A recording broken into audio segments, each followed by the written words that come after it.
What's up, guys? Jeff Cavalier, AthleteNext.com. So if you have 10 minutes here today, I promise you one thing. I am going to help you to annihilate your shoulders. You're welcome. The thing is, I'm actually going to give you a choice of how to do it. You can pick your poison. You either go the heavier route or the lighter route. You see, because I get it. You're training at home. Maybe you don't have all the options you did at the gym. But I don't have huge expectations here. All you need to have is either a pair of light dumbbells or a single heavier dumbbell. A lot of us have that. It's kind of just sitting in the closet. Break out either one, and I promise to get you to the same end point, and that is, like I said, annihilated shoulders in just 10 minutes. So with that being said, I want to start breaking down the paths. Whichever one you choose, get ready to work. All right, so let's start off with that lighter route. When I talk about lighter, by the way, we're qualifying it. These are not absolute terms. Lighter is lighter than the heavier route, and heavier is heavier than the lighter route. If we were going absolutely heavy, then we'd be trying to train for strength, and our rest periods would be a lot longer, and the goals of our workout would be different. We're going for hypertrophy, and we're using what we have at our disposal, which is that lighter or heavier option. So for those lighter weights, here's what you're going to do. You're going to do one exercise here for 45 seconds on, 15 seconds off, and immediately repeat a second round of that. Okay? Then you're going to perform, as you see here, 5 total combinations for a duration of 10 minutes. And what we're trying to seek out here is something called metabolic overload.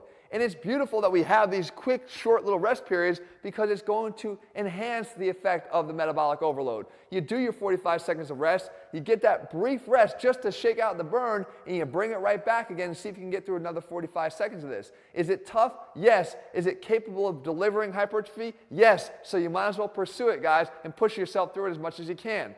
What are the exercise options? Well, we start right here with our first one, the 1.5 lateral raise, where we're really trying to get a focused contraction of the delt to lift the weight up. And not just to lift it, but to control it halfway down and then back up again. Zero momentum. We force the middle delt to do the work here, and that in and of itself is probably a new stimulus that a lot of us aren't used to. Remember, 2 rounds of this, we move on to the next exercise, which is the H raise. So here I'm just using a chair as a prop, and I'm using it as a target to force me to stay at a certain height here and make the front delts continue to work throughout every single repetition. So I raise up the sides of the chair. I have to come over the top where my delts are working their hardest to maintain that long moment arm. I shorten it for a brief second, go back out to that long moment arm, back to the sides, and back down. Again, remember, repeating this for 45 seconds on, a brief 15-second rest, and another round. You move on to the third exercise here, and this is the W raise. So now we're shifting the focus a little bit more to the rear delts. And what we do here out of a kneeling position is simply allow our arms to come back behind us where we're trying to let the thumbs beat the elbows, right? We're trying to let the hands beat the elbows. Keep the elbows down as low as you can. If you can see when you come around the side here that this creates a W with the arms. And what it gets is additional external rotation at the shoulder. So not only are we hitting those rear delts, but we're also hitting the supporting muscles, namely the rotator cuff, that makes this really an effective exercise, especially again if you're not hitting these muscles often enough.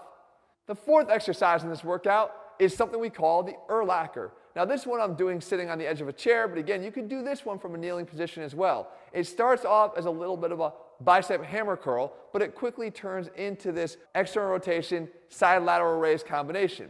It feels much different than the W raise simply because the position of our body has changed, and because of that, the impact it has on the middle delt is more pronounced as opposed to the rear delt. But either way, you're going to feel this one with a tight contraction at the top, and again, 45 seconds on, 15 off, 2 rounds. Before we wrap up here with our final exercise in this 10-minute workout, and that is with the kneeling speed press. Now this looks rather easy. Now this would be rather easy considering you're probably a hell of a lot stronger than the light dumbbells you're pressing overhead. But when you add the speed component, and you add the power component to this, it becomes much more difficult. 45 seconds, yeah, sure, you can get through it. 15-second rest. By the time you're going through the second round, you're kind of gasping for a little bit of air here and wishing you could stop. Don't do it. Finish out the workout strong, guys. This is a quick and easy way for you to cycle through this to blast those shoulders without needing very much weight at all. Now, for those of you out there that are looking to go the other route and use the heavy dumbbell, I got something for you too, just 10 minutes also. The goal here is that you're going to perform each of these exercises for 1 minute and earn a 1-minute rest period. That means 2 minutes per exercise. You're going to work your way all the way down until we have something special for you saved up on the very last minute of this workout. But the goal is to use a heavier dumbbell and to actually share the load between the two arms by performing those things that can be performed in alternating fashion so that we ensure that we're getting around 10 or 12 repetitions on each arm throughout the duration of the 1 minute period. If you do have to rest in any period, keep it to a rest pause, get right back at it, and make sure you're working for as much of the 1 minute period as you can. First up in terms of the exercises is the cheat lateral raise. So here we're actually capable of taking advantage of the heavier weight to get a little bit of extra momentum, to get that weight up, and then force the eccentric control of the weight on the way down. Remember, we talked about alternative ways to stimulate hypertrophy. Eccentric muscle stimulus is one of the best ways to do it. So we're trying to control the descent of that dumbbell and switch hands each and every repetition. Right arm, left arm, 1 minute on. When you're done, you get a full 1 minute rest. We move on to the next exercise, and that is the alternating single arm clean and press. So you take this one all the way down to the floor, explosively clean it up to your shoulder, press it up overhead, back down, switch arms, and continue to do this both sides. Now, with this being a slightly longer exercise to perform each and every repetition, you might get a few less reps, but don't worry about it. The key is high effort for the entire 1 minute. The third exercise up here is the alternating single arm high pull. So instead of bringing it up and actually pressing it up overhead, now we're just concentrating on the pull portion, bringing it all the way up to shoulder height. The key thing I want you to focus on here is the position and the relative position of the elbow in relation to the hand and wrist. The elbow is lower than the wrist. This is not, I repeat, not and never will be an upright row. You don't want the elbow traveling higher than the wrist like it does in an upright row. Instead, when we do this and we flip that around and have the wrist higher than the elbow, we've got actual external rotation instead of internal rotation and elevation on the shoulder, which is much healthier and a better option and still capable of delivering those muscle gains that you're training for.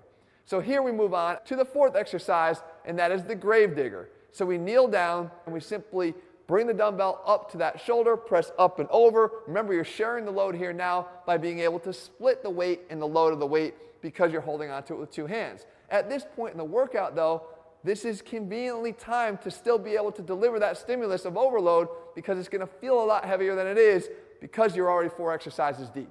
1 minute on here and 1 minute off.